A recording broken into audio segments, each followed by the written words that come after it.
Good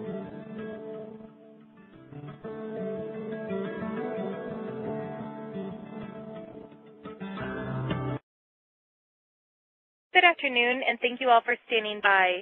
At this time, I would like to inform all participants that your lines have been placed on a listen-only mode until the question and answer session of today's call. I would also like to inform you today's call is being recorded. If you do have any objections, you may disconnect at this time. And I would now like to introduce your first speaker, Ms. Rosa Pace. Ma'am, you may begin. Thank you. Good afternoon, everyone. Thank you for joining us for our webinar on Basic Guide to Exporting, How to Write an Export Plan. I'm Rózsa Pace, a Senior International Trade Specialist with the Trade Information Center. The Trade Information Center is part of U.S. Commercial Service at the Department of Commerce. Today, I'd like to welcome all U.S. Commercial Service clients and other webinar participants in the export community who are joining us from all across the U.S. to learn about how to write an export plan. We are very happy to note that we are having today a very diverse group of participants.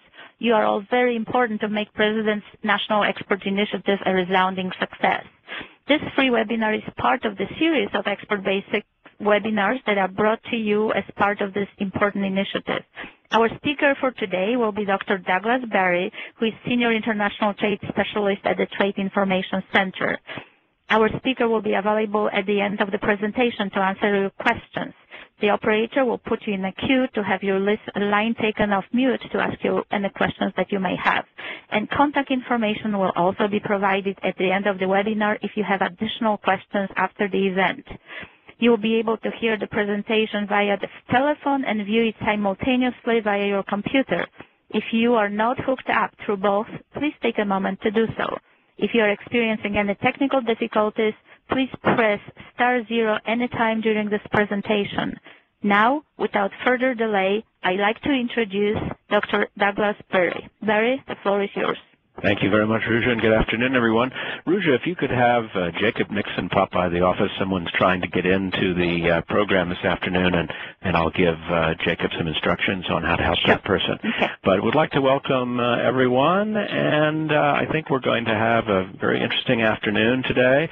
And hopefully what we will have to share with you will launch your export business, or if you've already started, it will get it well on its way. First, the program today will take about 50 minutes, and we will finish maybe 10 minutes before the hour, and there'll be an opportunity for you to ask some questions. And remember that everyone will get a copy of this presentation. You'll be able to look at the slides and print them off if you'd like, and also listen to the audio portion of it, because we will be going through quite a bit of material this afternoon, and probably you will want to study a little bit some of the sections of it as we go through them. And remember, feel free, you can always call us here at the Trade Information Center after today. We'll be happy to walk you through some additional parts of this, and we will be happy to answer the questions that you might have. So let's begin at the beginning, and here you see one of our clients. This is a company in what used to be called the Rust Belt now, but here is a very successful manufacturing enterprise. It's called ProStuff, and they make starting gates for bicycle racers. There you see one of his clients there, the young woman from Colombia. This is at a trade show and an event in Colombia where his devices are used. The interesting part of this story is this individual is now in 41 different markets, 41 countries he's selling his devices into, and he is 6 employees, himself and 5 others. They manufacture these devices and they ship them all over the world. And he is a very small plan. He has a one-page plan. And he is now on this plan. It's mainly about sales goals. He has some numeric goals for his sales during the course of a calendar year, And in the second part, it's mainly about getting the product out of the door as quickly as possible and to his customers.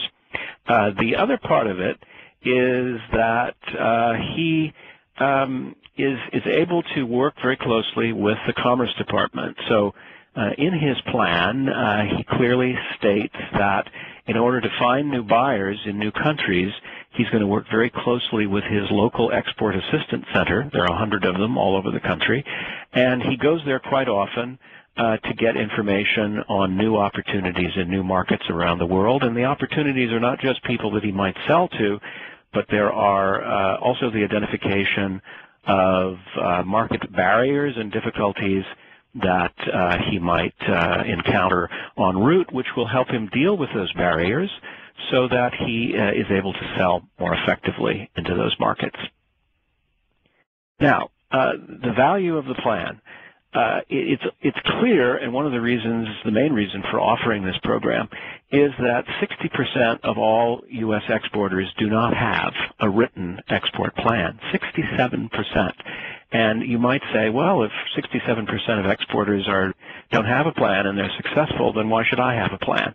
And I think this slide helps answer that question. And to me, it is if you have sales to international customers today, imagine the additional sales you could have if you had a more strategic approach to finding and serving those customers. So the benefits of the plan, first of all, they can identify the strengths and weaknesses that you have as a company and as an individual as you prepare to increase your international sales or begin them for the first time. The other part of it is that having a written plan there makes certain that you're not likely to lose track of the export strategy that you've developed. And the reason this is important is because if you have sales domestically, that your company was not started to serve the international market, but was started to mainly deal with domestic demand, as you continue to serve that domestic demand, you don't want to make sure that you go back to that old strategy where exporting just becomes a once in a while, some of the time thing, but is actually front and center in your thinking and in your planning for the future. The other is that it allows you to identify the financing, if you need any, to build up your export capabilities and that part of your company that's going to deal with exporting.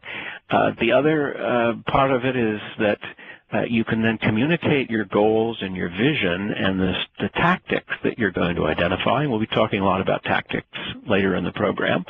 And you'll be able to communicate this across the organization. If there's only 2 or 3 of you, or 6, as in the case of our friend from ProStuff, the maker of the bicycle starting gates, then it's not going to be so difficult to sit around having coffee in the morning and being able to do those kinds of things. So that is the beauty of this, is that it will really improve the communication. And then it also helps you assign responsibility, not only to yourself, who may be driving the export initiative, but those people who you have with you. And then one of the most important things is that you can actually measure your success against the goals that you have set forth in the written plan.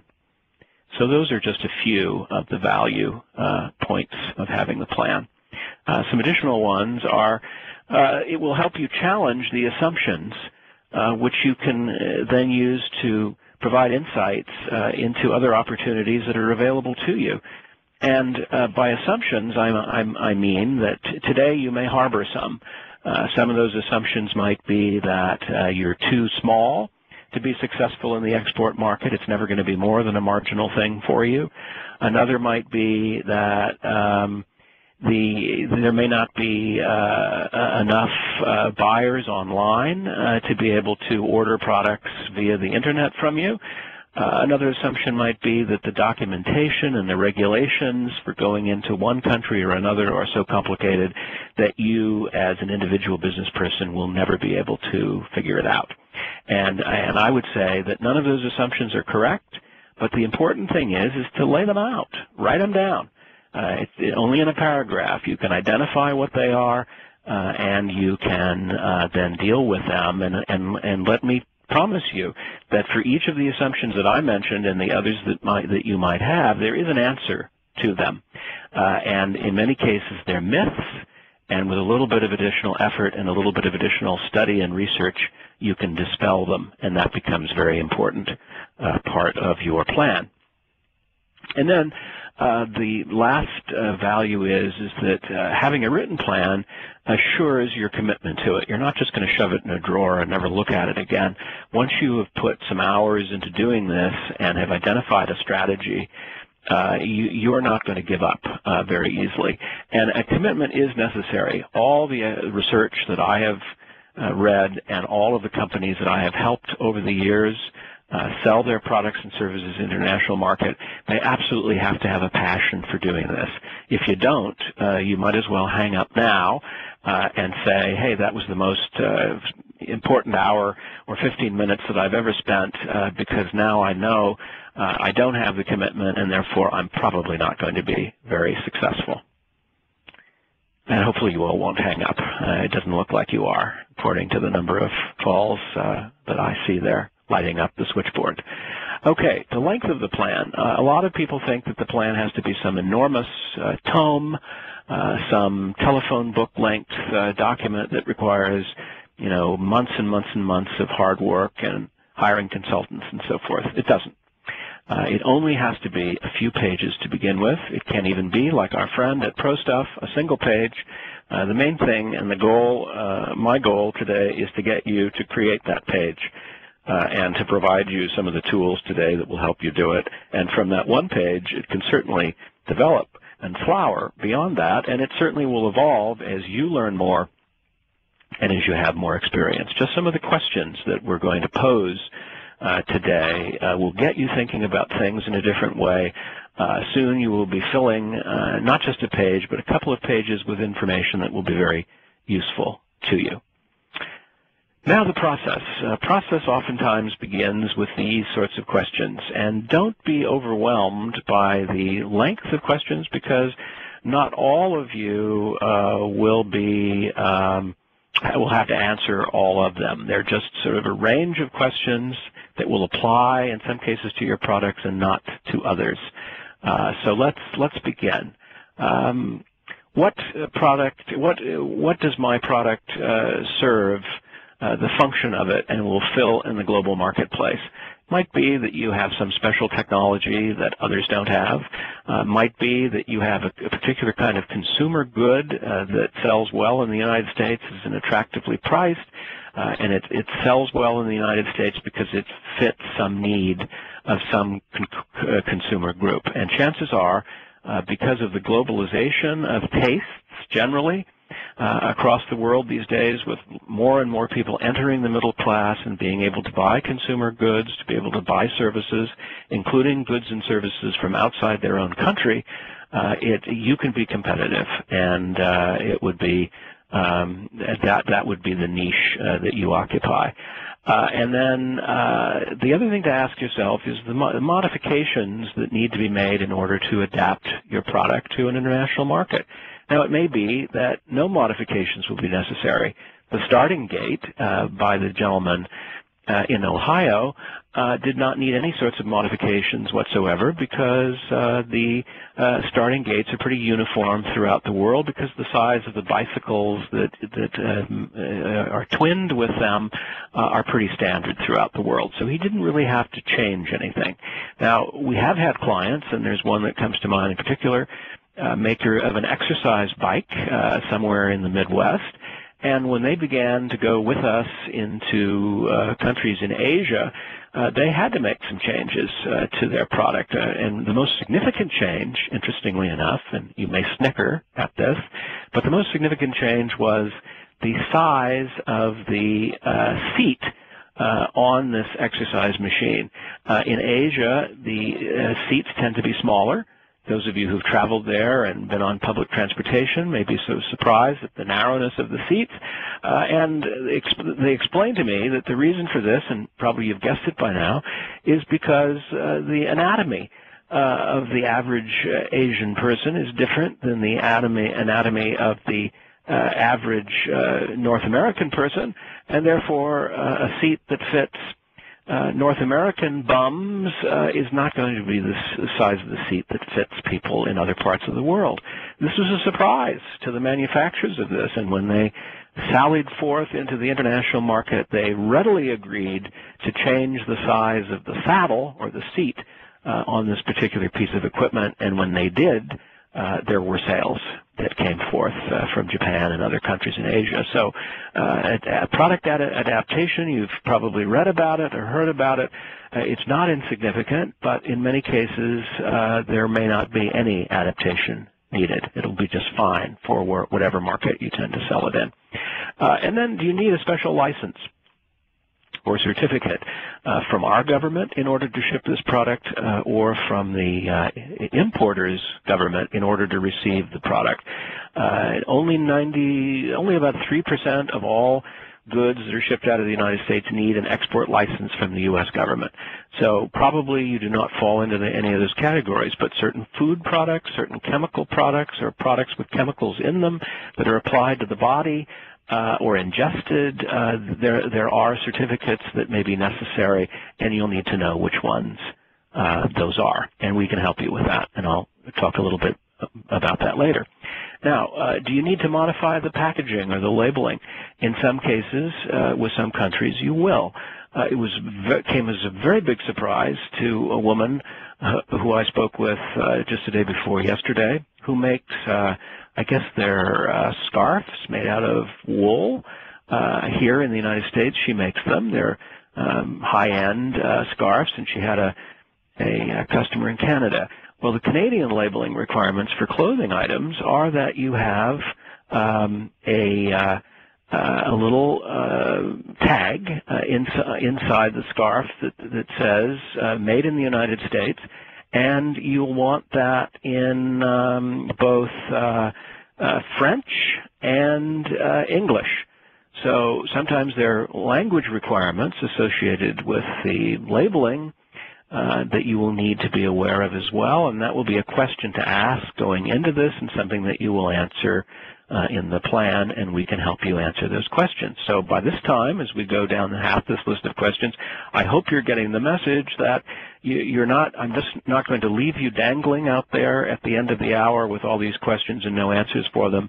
What I'm saying to you is the answers are available. We will help you find the answers, and we will not charge you a single penny for answering these questions. How much will it cost to get the product to the market?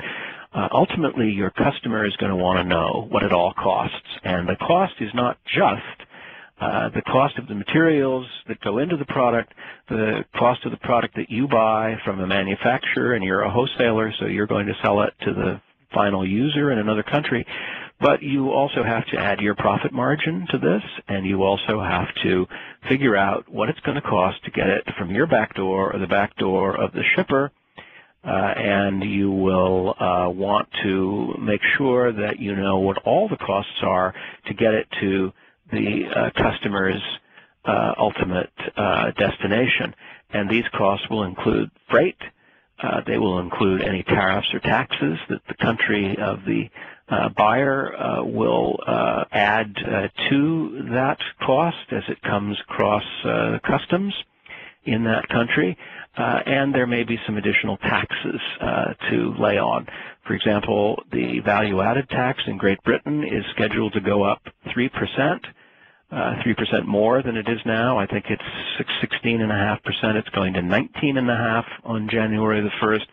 And that means that the folks in Great Britain will be paying 3% more for all imported items, and you will want to know not only that, but you also want to know what that 3% is going to mean in terms of the added cost that you will have to quote the buyer, because many times the buyer will want to know what it costs to get it to them, and this is especially true of those of you who will be selling products via the internet, you want to know what the final cost is in order to prevent the buyer from being surprised when the package delivery person comes to their factory, their residence, their office, and demands that they pay more than they expected or they read off of your website. And then finally, your pricing strategy. What's it going to be? Yes, it will include all of these things, but you might want to ask a premium price for your product because it is unusual, and that you probably can get away with higher margins. I shouldn't say get away. I should say you can probably add higher margins going into certain international markets simply because of the cost of living there.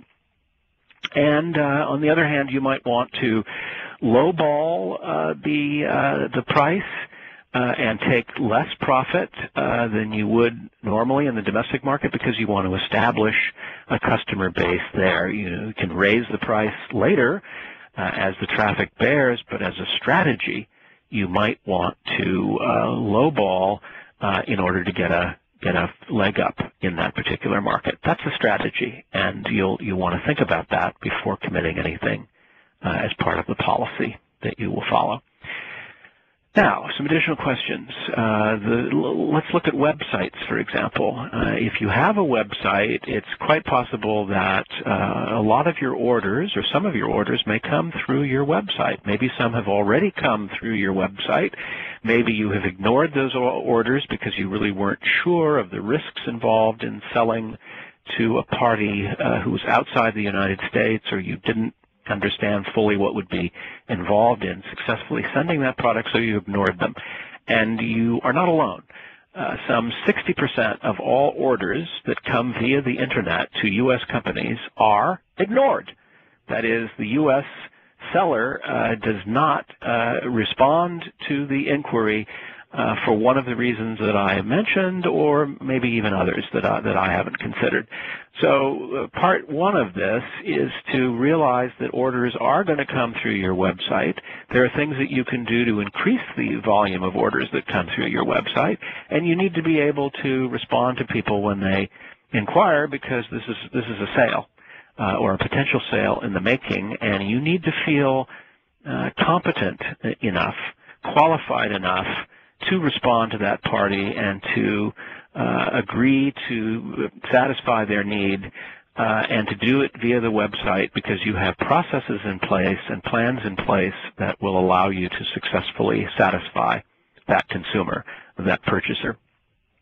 And so we'll talk a little bit about website and website modifications. Not much, because we have an entire program on it that we offer, and it's coming up, I think, in January, and those of you who are on the mailing list now will get a notice on that one. And it's an entire hour devoted to how you can make your website more international friendly. Then another question, of course, is intellectual property. If it is valuable, and you're worried that it might be ripped off by someone, or that your brand might be used, stolen, or that the reverse engineering could occur and that someone is going to steal your idea and begin making knockoffs in some country that you send it to, then it would be useful to register and get a patent for it, get a trademark for it, one that is not only useful in this country and applies to the United States IPR law, but also abroad as well. And we'll talk in a minute about how you can do that, and a little bit of research on your part. And the process is not onerous, though I am told that there's a considerable wait to get patent approvals these days from the U.S. government, because there's such a backlog, and because the technology these days is so complicated that finding patent examiners who can understand it is not an easy thing, and therefore we've got this big backlog, which we need to fix, because this is important to have these protections in place, and a lot of times companies will not get the investment that they need or looking for if they do not have a patent. Patent pending is useful, but not as useful as having the patent in hand. Now, why are you pursuing international customers? That's a good question to ask. It probably is because you are looking to expand your market. beyond the U.S. domestic market. You probably have been reading in the paper that we're probably as a nation going to be importing less because of our huge budget deficits, balance of trade deficits, and the President is exhorting us, and others are too, including the U.S. Chamber, to export, to make more and export more, and that's going to rebalance our economy in a way that will provide long-term security for the nation and also increase the number of jobs that we have. So you're all to be congratulated for tuning in today and to be thinking the thoughts that you're thinking about expanding your business internationally, because it's playing very well into the concerns that are being expressed all around the world, even in Korea today at the G20 meetings, Germany and China, that are huge balance of trade balance surpluses. Are being told that they need to consume more, they need to buy more from the United States and sell less to us. That's not going down very well, but let's face it, that's going to be a big part of the solution to rebalancing our economy and making sure that the world economy is rebalanced in a way that is going to assure economic growth for developing as well as developed countries going forward. Now, how about the lessons that you've learned in your previous international sales experiences?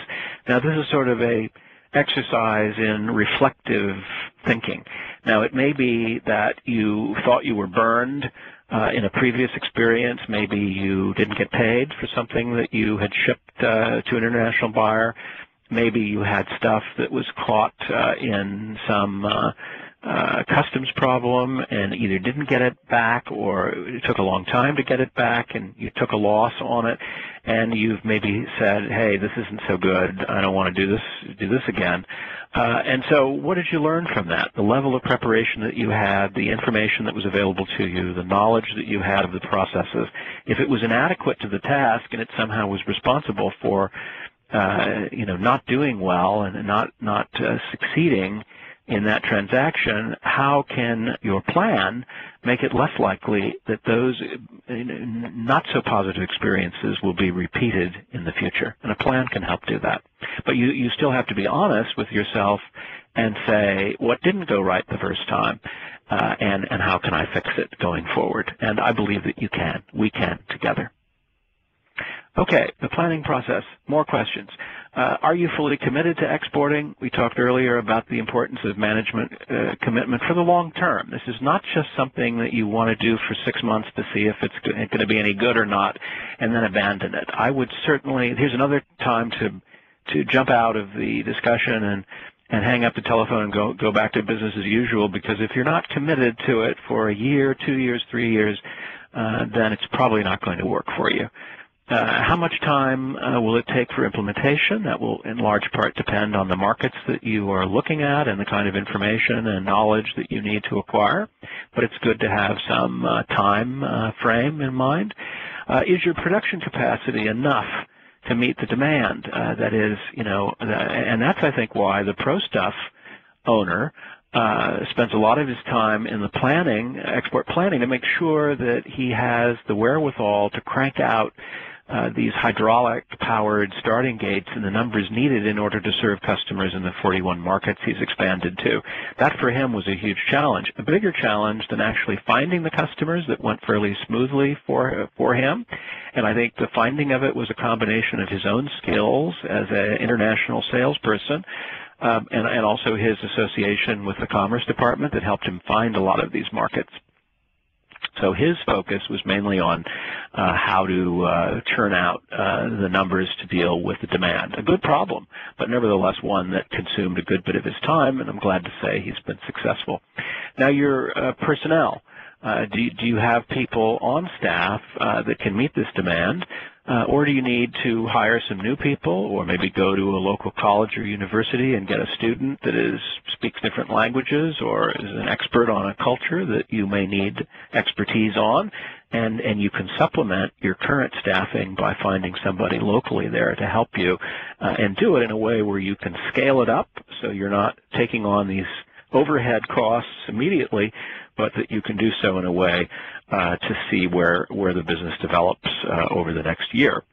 Additional financing. Do you need money for expansion of your output? Do you need money to purchase raw materials that will go into the final product?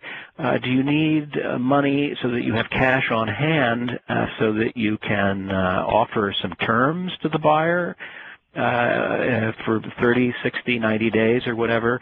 By the time you get his check, obviously you'll have other costs and so forth, and you may need some additional capital to continue operation and get ready for the next sale while waiting for payment to come in, if your payment strategy is one that actually does provide terms to the buyer. Okay. Then where will that financing come from? There are programs, which we'll talk about in a second. Will it come from relatives? Will it come from personal savings? Will it come from a second mortgage? I don't think so. It could come from someplace else. And will it come from the government, which has some interesting assistance for exporters, which I'll briefly touch on in a second. What is the source of the funding?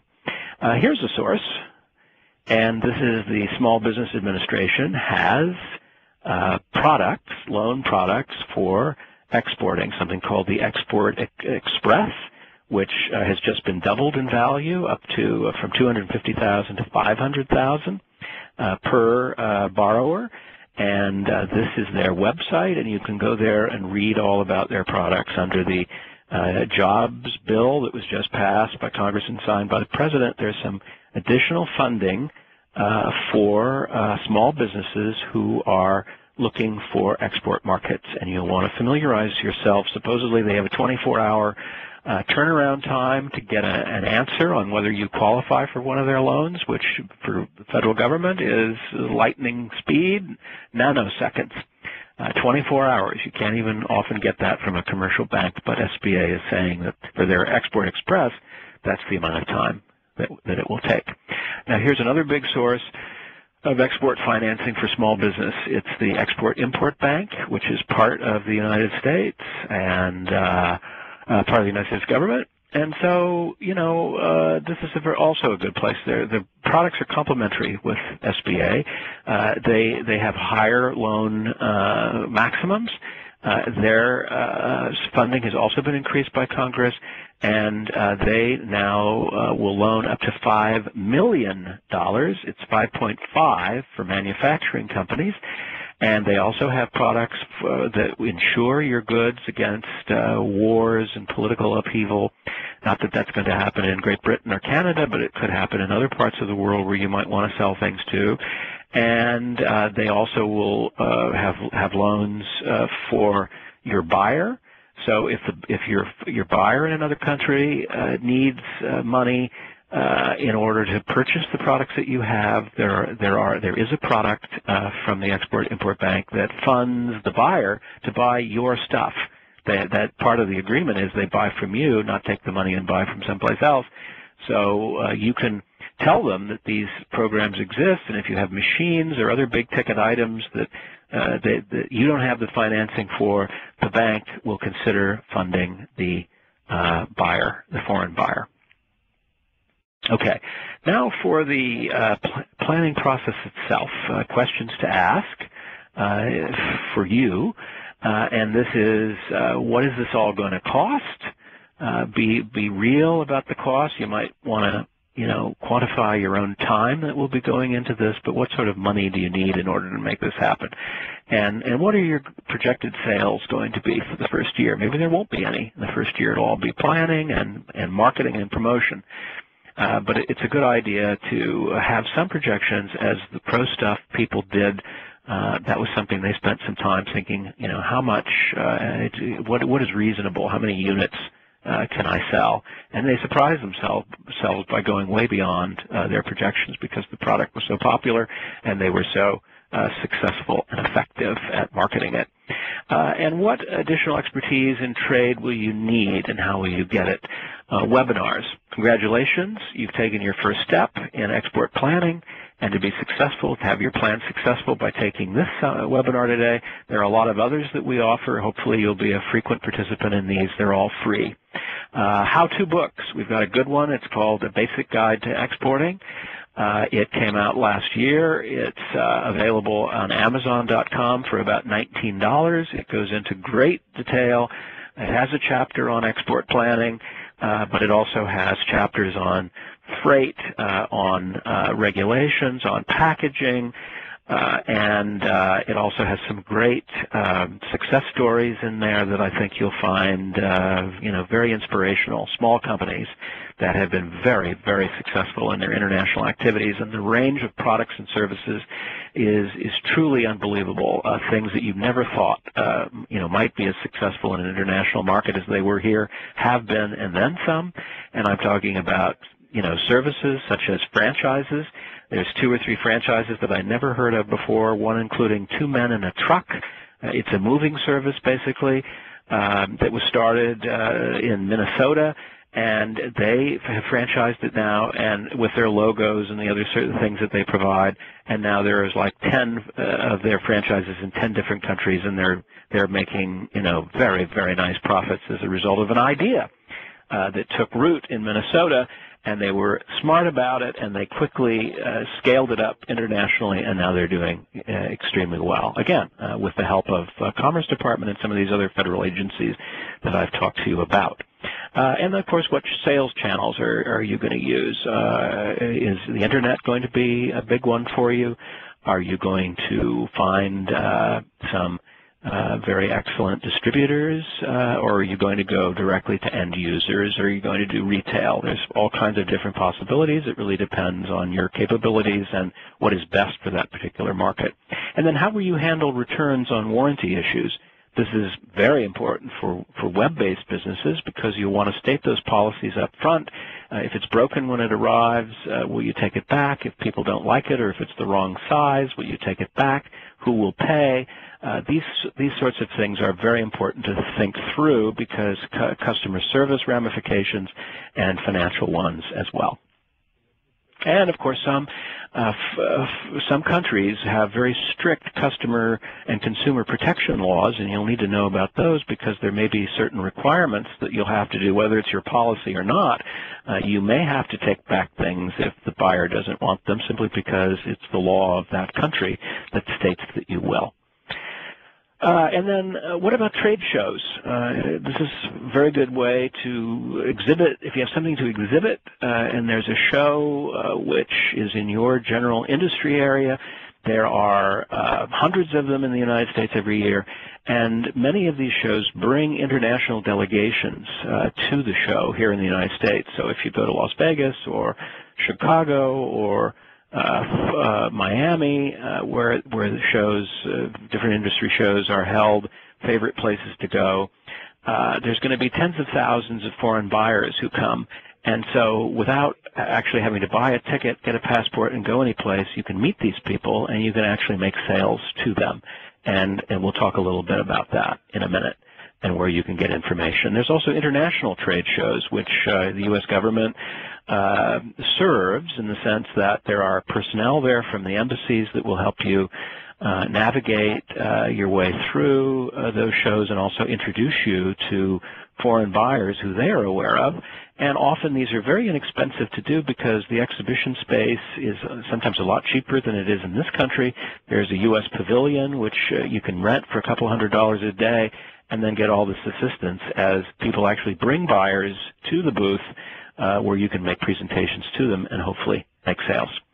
And here, for those of you who have never thought about trade shows but might want to make this part of your plan to do a trade show, usually they take about a year to get ready for. This is not a year of labor, but mainly they're a year from now, and so you'll want to, first of all, find out if they're the best show that you can go to, and then make the arrangements. So they could be 12 months out, and you'll want to start looking around now, and here's a great place to do it. And you'll get a copy of this presentation, so don't worry about trying to squint and see the URL there because you'll be able to view it later at your leisure. But go to this site and you'll be able to read up on the 40 or 50 shows that the U.S. Department of Commerce has under its International Buyer Program, and these are shows where the buyers in very large numbers come to cities in the United States that would be easy for you to get to, and you can meet them there and hopefully make sales. Okay, and there is a list. In this case, it's renewable energy, and there's all sorts of information coming up in November. Clearly, that's too soon to put into a plan, but usually these things are run every year, so you'll have a chance next year if you've missed it this year. And then trade missions is another possibility. Have you ever thought of yourself, and this is certainly true for small businesses who are now going on these missions, you pay for your transportation costs and your hotel costs and a rather modest fee to get the services that come with these missions. But you know, there's a bunch going to India in after the first of the year in February in a lot of different industries. There's some going to the Middle East in the early spring, and these are great markets: Saudi Arabia, Qatar, United Arab Emirates. They've got, you know, billions of cash. They're looking for all kinds of things to upgrade their economies and improve their lives there. They like American products, U.S.-made products, and if you go in a mission, you're with a U.S. individual, usually an official of the government, who can open doors for you and make things happen that would not be so easy if you went by yourself. Okay, and some additional questions now. Credit policies, is it cash in advance? This is, of course, a low-risk way, and many U.S. businesses do this and are happy with it, and buyers are prepared to provide the cash in advance. Letters of credit are another way, and this basically is a document that will automatically transfer money into your bank account, excuse me, from the buyer's account, and the bankers use this process, and the money is transferred seamlessly from one bank to another, but only on the delivery of the goods to dockside. So nobody gets paid until the stuff arrives, but then when it does, you are guaranteed payment at that point. And how will you ship? Will you use a freight forwarder? There's probably one in your area now. These folks are very experienced in being able to find the best transportation for your item at the lowest possible cost, get it there when you promised your buyer that it will get there. Do you use the Postal Service? You might not know, but the Postal Service has international services, package services. These are 70-pound boxes and less. They are traceable, and they oftentimes arrive, you know, in several days of departure, and it's very, very inexpensive for you and for your buyer. And so there are, you know, many, many possibilities, including the well-known express freight companies, UPS, FedEx, and so forth. And then how will you make use of government export assistance programs? Call them. And just as ProStuff did, you can call them. There's one in your state, maybe in the city that you're in now, and they can help you with the planning process, but more importantly, they can help you find the buyers and deal with all of the country-specific requirements that you may need to know ahead of time. Documents, yes, there will be documents. They include the export report that goes to the Department of Commerce. It's an electronic service now, and it basically, if it's over $2,500, you have to fill one of those out. Easy to do. We can help you do that. Certificates of origin are sometimes needed by certain countries. We can help you fill those out and know if one is required. And then what countries can't you absolutely send anything to? There are a few. But even in some of these countries, it's possible to send agricultural products and medical equipment. You need a license to do it. The government provides the license. But for most countries, you do not need a license. If you do, we can help identify whether your product needs one or not and make sure you get the license that you will need. But as I say, only 3% of all goods need them. And starting in January, even fewer will, because the U.S. government is going to liberalize some of its export licensing requirements, mainly saying that some of the technologies that we have either not allowed to be sold outside of the United States or in need of a license no longer need them. and we want to grow the economy. We don't feel that these restrictions pose a national security risk to the country, so we're going to ease these restrictions, and more things can be sold than ever without a license now and beginning after January. Now, here's just a little example, and with your indulgence, we may go a little bit beyond the hour mark because we did start 6 or 7 minutes later. So if you don't mind, I'll try to whip through these things quickly, but remember, you'll get the entire presentation. You can look at these things at your convenience, and you can call us if you have questions on the rest of the presentations. But let's just say we start a company called Solar Cells, and it makes solar panels like the one you see in the picture. And we're going to develop a plan around this business concept. And so we are going to put a little mission statement, maybe a paragraph long. Why are you going to begin exporting? And it's simply because we can make these things very competitively here in the United States. We understand that there is a huge demand for alternative energy. There's going to be one forever now. This is a good business to get into. We know that there's some competition out there, but we think our service is great, and we make a terrific product, and that's why we're doing it. And so make this just a couple of paragraphs. Needn't be more than that. And then some goals. Here's just some examples. There could be 1,000 of them. Hopefully there won't be. Hopefully there'll be a handful that you've carefully thought through. We're going to use e-commerce to increase our sales by 5% over the next couple of years. We're going to participate in markets outside the United States where 97% of all buyers live. We're going to improve our product line, marketing, and management by learning from international customers, because we know that this is a great source of learning, and we can become more competitive if we learn about the different requirements of different groups of buyers and consumers from other parts of the world.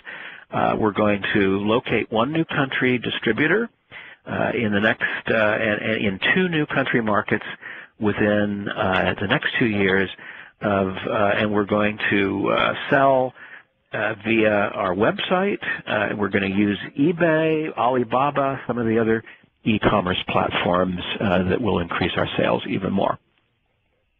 And the third part of this would be the resources that we'll need. We're going to start with, this is just for the sort of marketing of the product. We already have money to produce it, and we're producing it for the domestic market, let's say, which will cover assistance finding these distributors and maybe participating in one government-sponsored trade show or trade mission over the next 12 to 24 months. And we'll use those funds to send a person from the company on those things in hopes of finding some buyers and filling some orders during the course of the trip.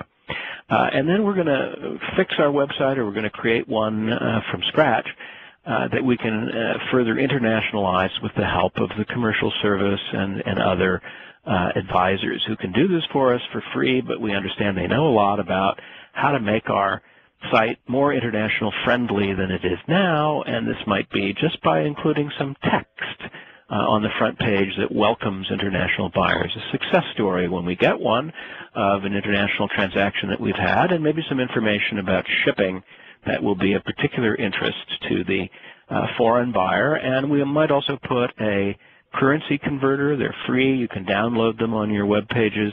That will allow the international buyer who's going to look at your products to be able to calculate if there are prices there on the site. We'll be able to transfer them into the local currency so that they know how much it's going to cost. And maybe we're going to add a half-time position to help us with the marketing of the international part of the plan. And then here are our resources. What are they? Several of our people have traveled abroad in the past, so we can take advantage of their knowledge. One staff member is going to take a course at the local community college on how to export, or a course that's offered by some of the U.S. government agencies that we've talked about in our hometown. And one staff member will research free and low-cost government export assistance. That will be their job for the next several weeks, is to make these inquiries, find out who can help us, what sort of free money is available, if any, or low-cost money that we can take advantage of. But by all means, we're going to, spend the next several months just building up our internal knowledge base and capability, and we're going to do it as inexpensively as we possibly can. Current trends and practices. Okay, our revenues have grown 4% for the past 4 years.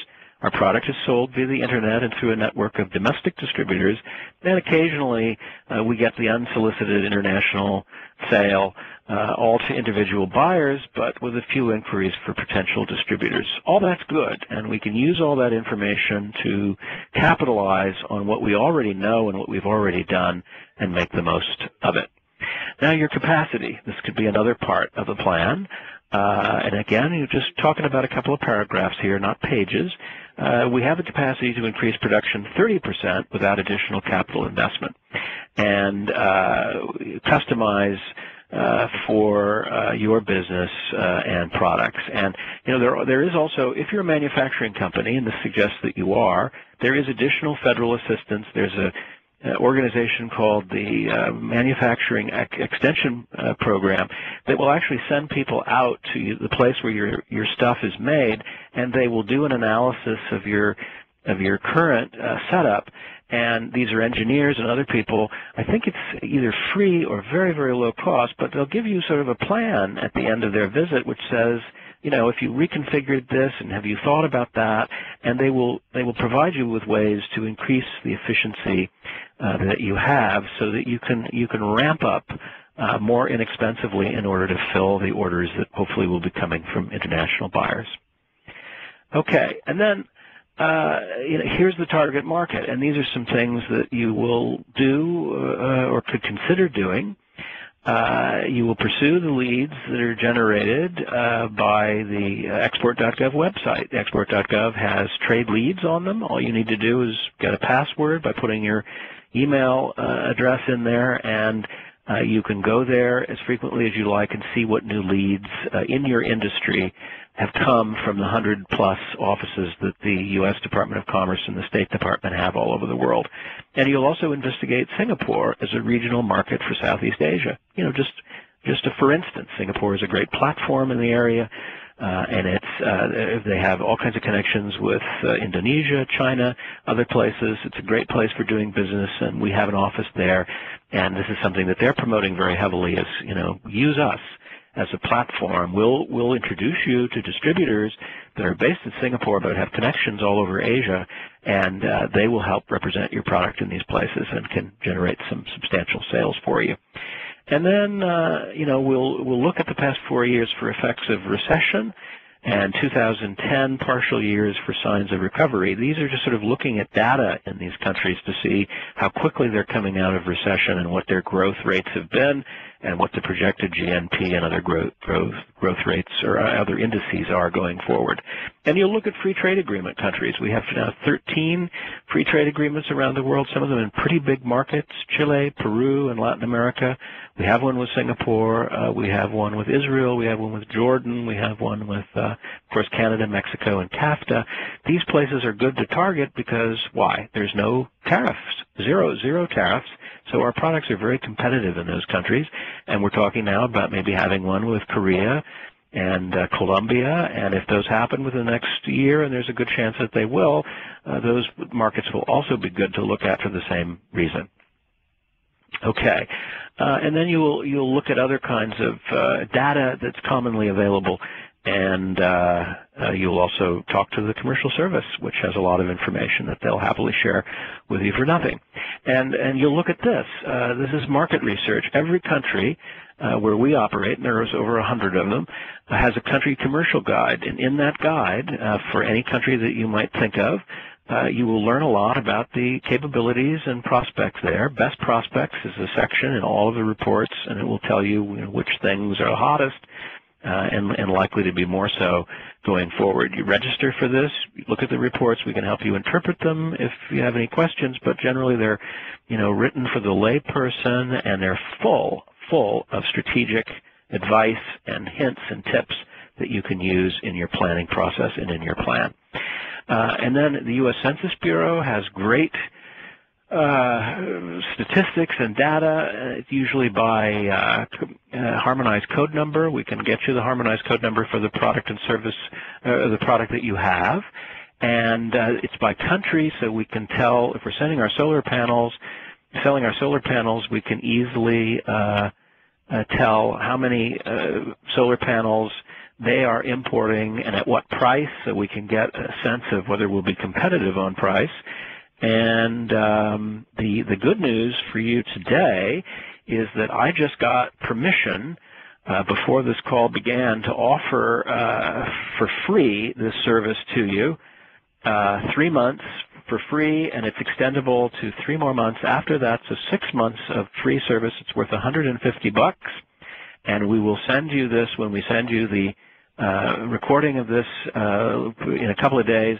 We will send you the URL that you will use to get into this database, and you can identify the product that you're looking for in the country that you are looking at, or countries. And this is the website, usatradeonline.gov. You'll see this when you get the whole presentation in a day or two. And this is the way it sort of is laid out. You get these reports by harmonized code number. And if you don't have the harmonized code number, then take the webinar next Wednesday at 2 o'clock, where we're going to go over how to find your harmonized code number and how to calculate duties and taxes. That'll be next Wednesday at 2 p.m. Eastern Time. If you haven't signed up for it yet, you should do so. Over 230 people already, but we do have capacity for more, so within the next 24 hours, please sign up for that, and you will know how to find your harmonized code number by the end of that session, guaranteed. And there's our solar cells that we will then create the report from, and we'll show you how to do that. And there are all these different countries that import solar cells, and this is the from December 2003 year to date. They have more current information. I think it's through 2008 now, and it will give you the value in dollars, and you'll be able to see the size of the market, the percent increase year on year, and get a good idea of where these things are going and whether your product will be competitive, not just for solar cells, but with everything. And here's another good resource for trying to identify the market that is going to be best for you. World Bank Statistics Forecast website gives the forecast for all of these different countries over the next 3 to 5 years, talks about the issues that will affect their economic performance. And then the risk. It's mostly centered on non-payment. This is, again, a section in the plan. What is the risk? Goods held up in the foreign customs. Our cash and advance policy largely mitigates the risk. And you just sort of be, based on what's gone before, this is, again, a changeable document if the risk profile changes. If you're going to Canada, for example, your risk is going to be very low. If you're going to Nigeria, the risk is going to be higher. But nevertheless, Nigeria is a good market for U.S. goods, despite all of the emails that are coming to you offering you huge sums of money if you just hand them over your bank account number. For every one of those, there's 50 people who are absolutely interested in buying U.S. products, have the money to do so. We have an office in Lagos, Nigeria that is eager and ready to help you if you suggest if you can handle the risk profile there, and they can help you manage that. They can help you populate this part of your export plan by giving you information on it. And then, of course, what will your credit policies be? Cash in advance. You certainly can take a debit card or a credit card via your website or over the telephone, and you'll create, and then you'll check with a card insurer. I did this the other day for a person who's selling a piece of artwork out of her gallery in Oakland. She was unsure of whether the person calling from a oil rig in the North Sea off of the coast of Great Britain was legitimate. I asked her to run the card while I was on the phone. She did. It was good. The card had not been stolen. She was euphoric and has now become a major exporter of art goods once she got past this issue with the credit card. And now she has a policy, and she understands what to do and what not to do. And that also includes letters of credit and other terms of payment. And the return policy we talked about before. If you have something that is, you're going to fix it, it's part of some warranty, then, you want to think that through, and we can help you do that. And the shipping, you know, what is your policy for shipping? Which of the providers, maybe several of them, are you going to use? You might have links on your website to them, so people can see, you know, who you're using and how long it takes to get from one place to the other and how much it might cost. And these are the websites that you'll see, and you can go there, and these are all this is the international tools that all of these different leading freight companies have. And look at these sites, compare them, see the services that they have. They also have country profiles. They have videos. Some of our videos are on the FedEx site, and you can view them and just increase your knowledge by using these free sources. And that's what a great deal if it's free, right? I've given you a free thing already as we approach 5 minutes past the hour, and I'm going to race through now and finish up with a flourish. Freight forwarders are good people to talk to. Use this as you do your research. What do they do? How much is it going to cost you to use their services?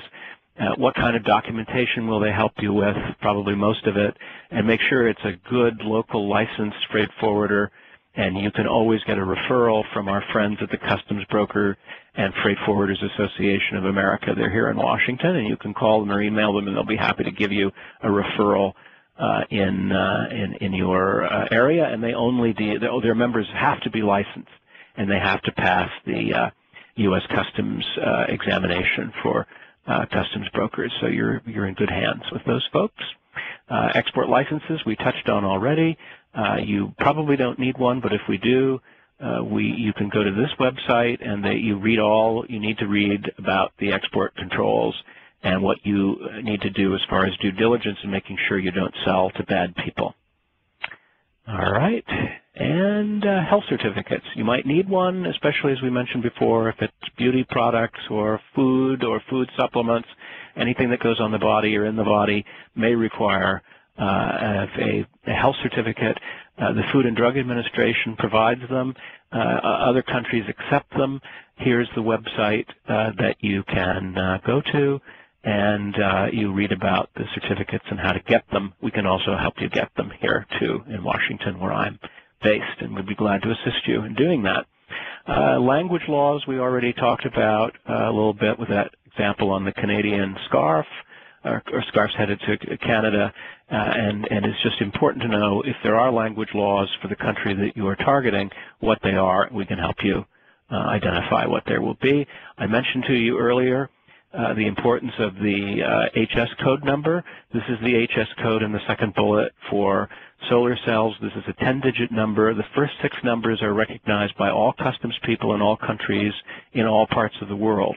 So when you send the box with your cells in it, it's that 6-digit code there. The last 4 digits is U.S. specific, and we can help you find the code for your product. You put it on the shipping forms, it needs to be there, and then you use the 6-digit code to determine what the duties and taxes will be for each of the markets that you're selling to. And that's the search engine for the Schedule B, which is also known as Harmonized Code. Next week, we're going to go into much more detail, so I won't do it now, but there are tools available for you to find these things yourself. It's not rocket science, but it does take a few minutes and someone like your friends here at the Commercial Service to walk you through how to find it. Intellectual property we already talked about and the importance of protecting it. Here is a website, the U.S. Patent and Trademark Office tells you everything you need to know about trademarks and how to get one, how to get a patent, how to get a trademark for your product, and it's pretty easy to follow. You may need a lawyer at some point, but hopefully not. And there are tools, self-service tools that you can use here to get that process going. Documents, lots of different ones, not too many though. Main one is the commercial invoice, bill of lading, and certificates of origin. In the book, A Basic Guide to Exporting, all of those documents are there with instructions on how to fill them out. Your freight forwarder can help you do that. We can help you do that. And after you've done it once, you won't need any more help because you'll know how to do it. And here are the export documents. You can take a look at them online on our website, export.gov, and under export documents. All right, and there is the book. that we talked to you about earlier, you might consider getting that. As I say, it's a great investment, a little less than $20 to have it delivered to you from Amazon.com. A great book, bestseller, and I would highly encourage you to have a copy of that at your office there to share with your colleagues, because it will be an invaluable resource for you. And these videos are also available. There are now 13 of them, and they cover all kinds of subjects: NAFTA, AES, what is a freight forwarder you see there. It's a very, very good series. I think 100,000 people have seen it so far in the year since it's been launched, and you should go there and take a look, because it'll definitely help you. Okay, and then pricing strategies. You know, you'll need one, and this sort of takes you through, when you have a chance to look at it, how you can determine the landed cost of your product. In this example, it's in Mexico. Everything that goes into costing your product to an international market, so you won't be surprised, and neither will your buyer. And then we do have an entire webinar that we'll be offering after the first of the year on website tactics, how to create a website that really is a very strong sales tool for you. Take a look at the bullets here when you have a moment, but know that we know a lot about how to do this, and we'll be happy to help you and advise you on how to make your website as effective as it possibly can. And then here is just a little thing that you also might consider. It's a device that I put together. It's the action plan. If you're anything like me, all of this stuff that I've already gone over is fine, and you may be completely dazed by now with all of the things there are to consider. I need something that's going to help me get from step 1 to step 2, and this is what I've created for myself. Hopefully it'll be useful to you, where you prioritize things, you create an objective, you have a task, you have the resources involved, you have a schedule of completion, and then you have a way in which to measure how you have done in those particular tasks. So take a look at this, and I think it'll be very helpful to you as you go forward, and it will make sure that you make the most of the time that you've invested in this and the great hopes and aspirations that you have for it.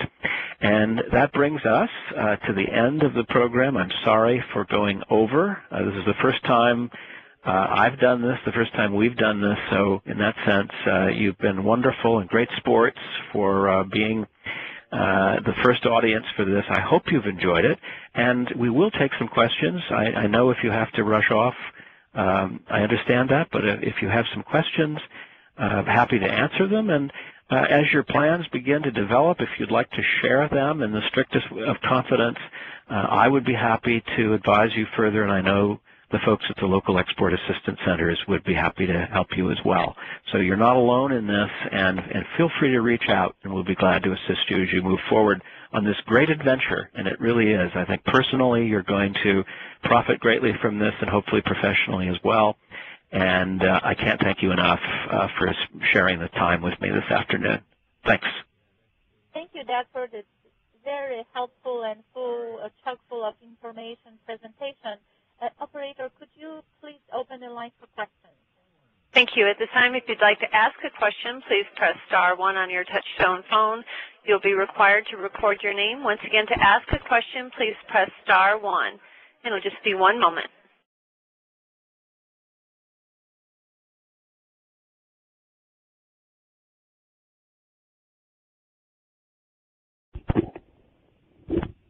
We have a question from Santana Fora. Your line is open. All right, thank you. Dr. Berry, you mentioned a lot about, these success stories about, these small companies.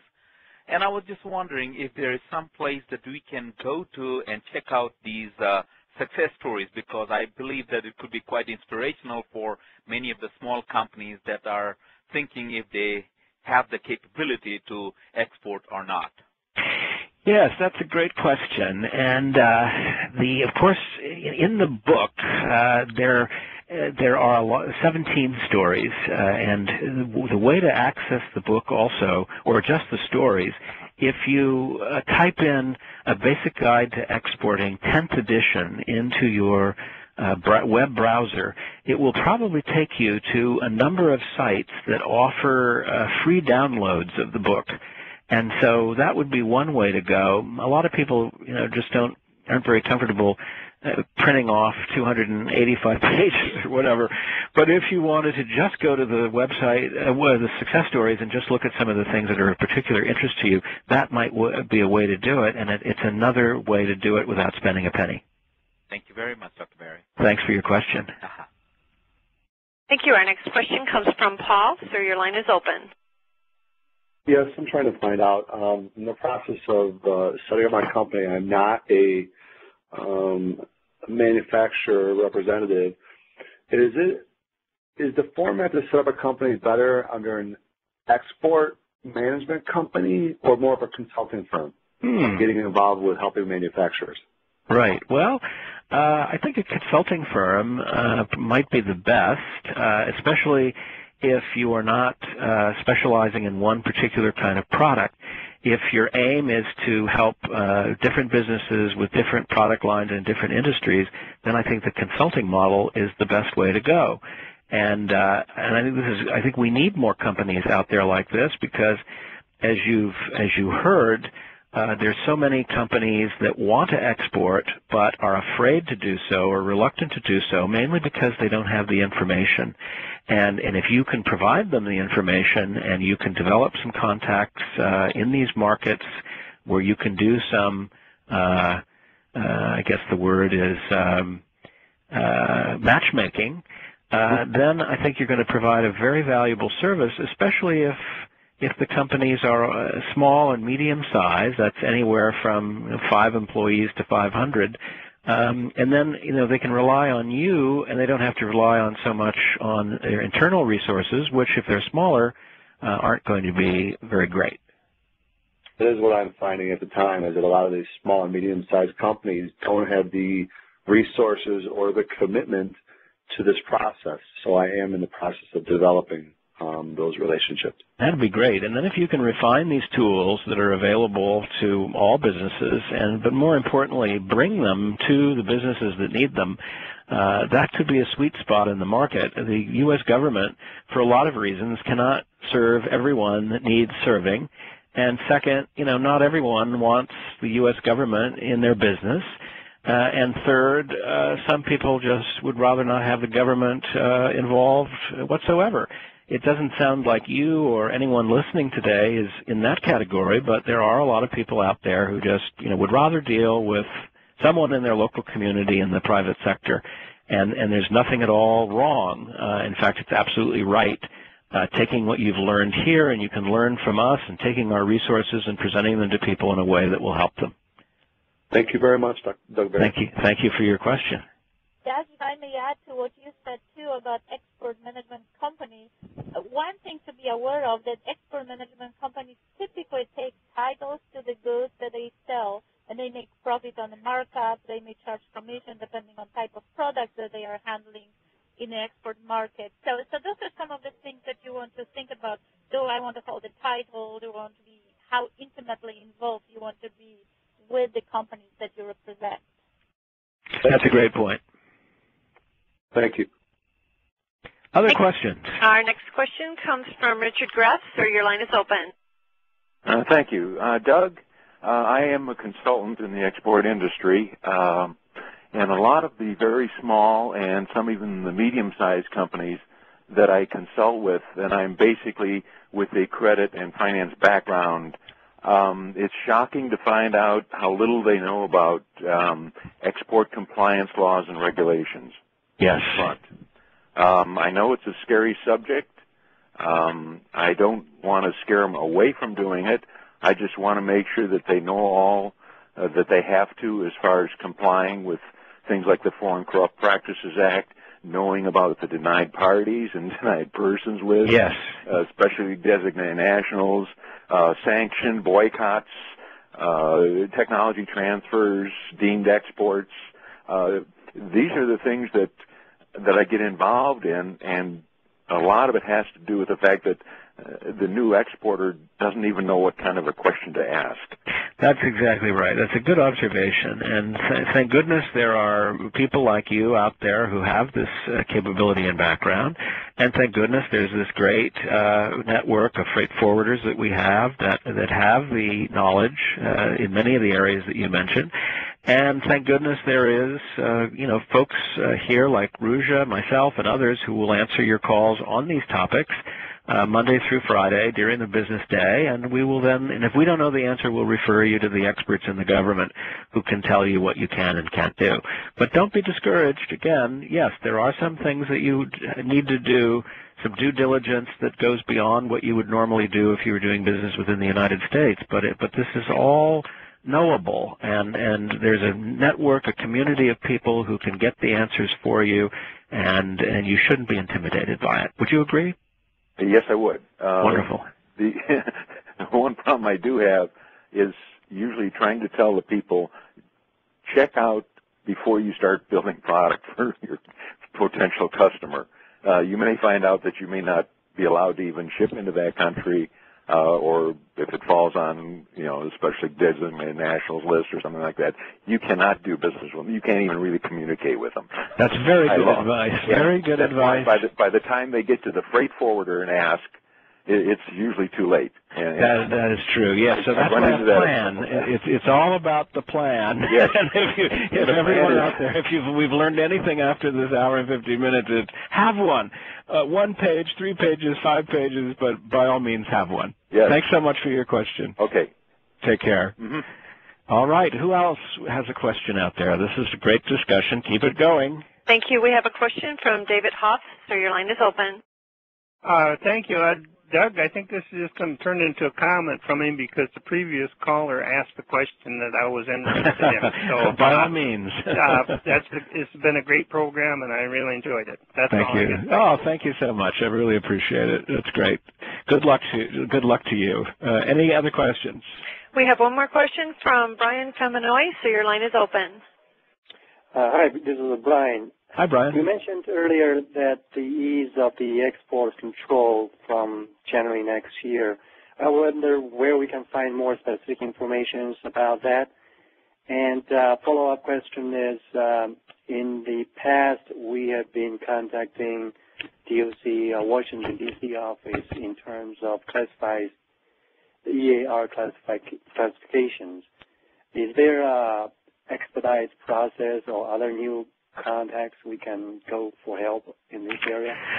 Yes, both good questions. The first part of the question is that the new regulations are in the process of being worked out now, mainly at the Defense Department, which has sort of the biggest dog in this fight. But they're fully on board in taking a look at all of the different products that have to have licenses now or are otherwise under some restrictions to export. And everyone that I've talked to expects major revisions, major simplification. Also very likely that the Treasury Department and the Commerce Department, which now manage 2 different parts of this, where there will be one place to call to get the information. And it not only will be streamlined, but a lot more things will be available for sale. When the new regulations will come out, it's unclear. It's going to be after the first of the year at some point. I'm sure that it will be widely promoted in the media, and of course the BIS, the Bureau of Industry and Security website, one of the sites that's in the slides that you'll get a copy of, they will probably have it first before anyone, and I would bookmark that site and start going back there after, say, the 15th of January. Now, the second part of your question, there is an expedited process now available for submitting your license requests or your applications. You have to go through this process in order for them to give you a final determination about whether a license is needed. And it is information about the program is available on that website. It's www.bis, B as in boy, I as in Sam, .d as in David, O, C as in cat, .gov. And on the site there it will explain to you what this expedited process is. Thank you. All right. Thanks for your question. Who else? Okay, our next question comes from Santana Boris, so your line is open. Thank you. Dr. Berry, in your experience, what kind of problems do most small businesses encounter when they first get into this business of exporting? All right. Good question. The most common ones are probably matters that deal with the freight issues and the documentation. What documents are needed for what country, and how much does it cost to get the goods from one place to another. And as I mentioned earlier, it's in the plan outline there where there's certain tools that you use to identify the documents that are needed for each country. The first thing is to identify the country that you want to do business in. And this process is partly a matter of, maybe common sense, what your capabilities are, near versus far, English speaking versus non-English speaking. Then, what will be uncovered in the course of the research that you will do and that we can help you do is to look at some of this data that's readily available, but which, not many people in the United States look at or know where to find it. Now just go through those slides and look at some of the websites that the slides lead you to, and you will find this data. And it's not that difficult to interpret. You look basically at the GNP, the gross national product of these countries. You look at the UN site or the World Bank site for a sense of, what the next 2 or 3 years are going to look like in terms of growth. You look at what the size of the middle class is and what their average income is. And then you look at some of that data about what they're buying from the United States and from other places already, and then you can get a sense of what you might need. Now, the other part, too, is that you can call my colleague at any of the embassies in any of the countries in the world. Just get on the right time zone, and I can give you the phone number, Ruja can give you the phone number, the email, and you say to them, I have this widget that's selling pretty well here in the United States. I wonder if it will sell in Costa Rica. And they will tell you what they think of your product, and based on the knowledge of the market, they can come back to you in a few days. It may cost a few dollars, but not very much to do this.